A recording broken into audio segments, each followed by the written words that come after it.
Assalamualaikum warahmatullahi wabarakatuh. Kembali lagi bersama saya Siti Zahra Yulia.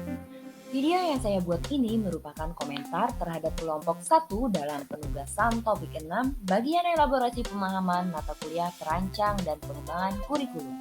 Buku teks sebagai sumber belajar. Ini dia pembahasan final kelompok 1. Mari kita bahas satu persatu. Pertama, buku berfungsi sebagai sumber belajar dan rujukan. Saya sepemikiran dengan hasil final kelompok 1 yang menyatakan bahwa buku berfungsi sebagai sumber belajar dan rujukan. Kesimpulan yang dibuat kelompok dengan menyandingkan antara fungsi buku teks dengan makna buku teks sendiri, ini dilihat dari 3 kata kunci terkait makna buku teks, yaitu 1. Sebagai rujukan dan landasan dalam pembelajaran. 2. Terdapat tujuan yang spesifik. Dan 3. Memuat hasil belajar. Kedua, penilaian memuat 3 aspek yaitu sikap, pengetahuan, dan keterampilan yang ada pada buku teks dan mungkin terpisah dalam LKPD namun masih dalam konteks terkait.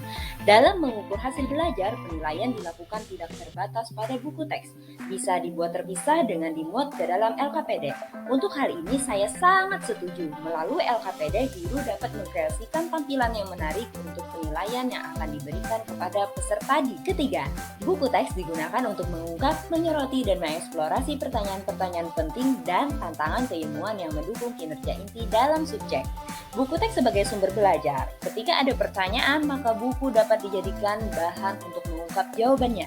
Yang kedua, ketika ada bahan diskusi, maka buku dapat dijadikan sebagai media eksplorasi.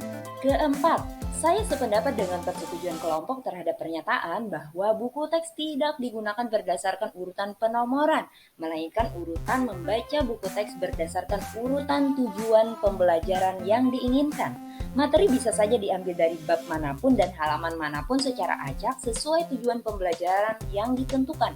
Tidak mesti berurutan dari halaman 1 hingga terakhir. Yang terakhir, ini saya sangat setuju. Buku teks bukan satu-satunya sumber belajar, melainkan salah satu dari sekian banyak sumber belajar. Tidak semua tersaji di dalam buku teks, ada banyak hal yang perlu dicari pada sumber belajar lain, seperti audio, video yang dapat menggambarkan lebih jelas dan konkret. Terima kasih, ditunggu saran dan masukannya di kolom komentar. Sampai jumpa, Assalamualaikum warahmatullahi wabarakatuh.